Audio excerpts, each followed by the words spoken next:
So meron tayo dito mga boss na tatlong klase ng Leica house. Meron tayong year 2000s with box. Ito namang Leica na to, wala siyang kasama na box sa parang ganito. And then meron tayo ditong isang classic na Leica na first generation mga boss. Ito yung mga unang nilabas na Leica nung araw. So 1986 to mga boss. So Kuya Kulotsky, bakit hindi na ata pellet gan yung pinapakita nyo sa amin ngayon? So gusto ko ring ipakita rin, baka may mga nanonood sa akin dito na mga nagko-collect ng Leica. May mga babae akong viewers. So meron din ako talagang mga laruan na ganyan mga bossing dito sa store. Hindi lang ako isang beses nagkaroon nito, maraming beses ako nagkaroon yan. Marami akong nabenta na mga Leica dati. Gusto kong ipakita sa inyo tong Leica na to dahil ngayon na ako nagkaroon ng mga nakabox pa, no? So, eto kasi mga gantong klase ng laruan mga bossing. Madami ding nagko-collect ng mga ganito, no? Parang yung Leica sa Japan, ito yung Barbie nila mga bossing. So, ganyan yan. Pag binuksan nyo to, so ito yung pinakabahay. Andito yung kama. So, yung kama niya, good condition pa, makinis pa mga bossing. Yan, makinis pa kung mapapansin nyo. Ito may lamesa na hard. Yan, and then may doorbell. So, battery operated. Yung lamesa, check. Yung lababo, okay, check, meron. Oops, meron din tayo ditong toilet bowl. And then yung sopa. So halos kompleto tong mga to mga boss, no?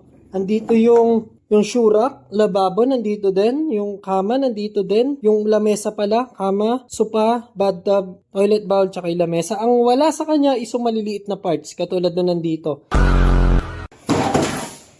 So, itong isang Leica na to, wala siyang kasamang box. Ayan. Pagkabukas natin yan, ito na agad yan, mga bossing ko. Taran!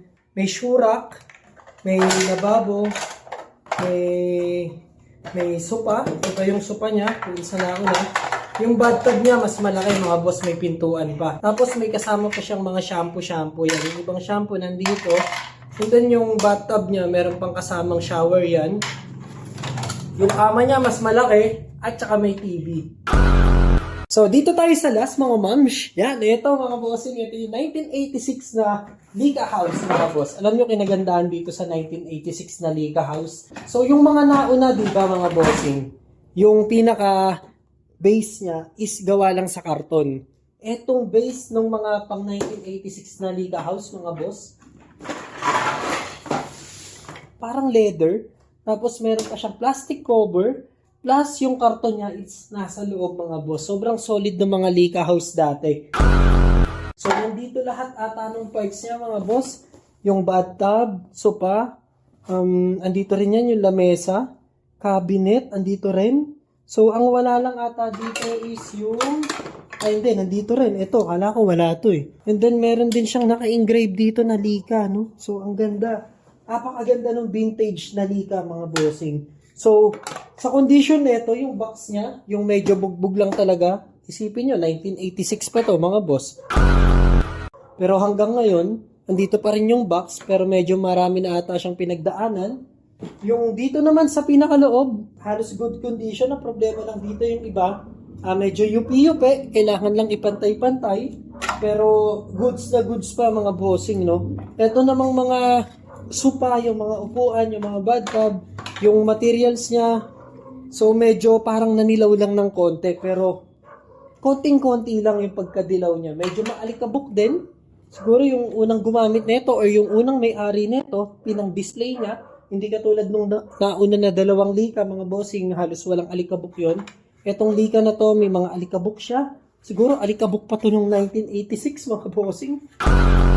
So sa akin parang gusto ko ngang itabi to mga bossing. Ang ganda kasing ipang display, idagdag sa mga vintage natin na gamit dito. Andito na nga pala tayo sa may second floor at ito yung dinidesign ko rito, yung mga nasa surplus natin na posibleng pwedeng itabi muna natin. Pero at the same time, lahat na nakikita nyo na yan is for sale yan mga bossing. Depende na lang sa presyo kung magkakasundo tayo. Dito ko na nilalagay yung mga pwedeng ipang display, mga vintage na gamit natin. So dito sa Leica na to, 1986 to mga bossing. Ito, ang presyo ko dito is nasa 1,500. So, tingin ko mura na yun. Ito namang dalawang Leica na to, itong may box na to is 750.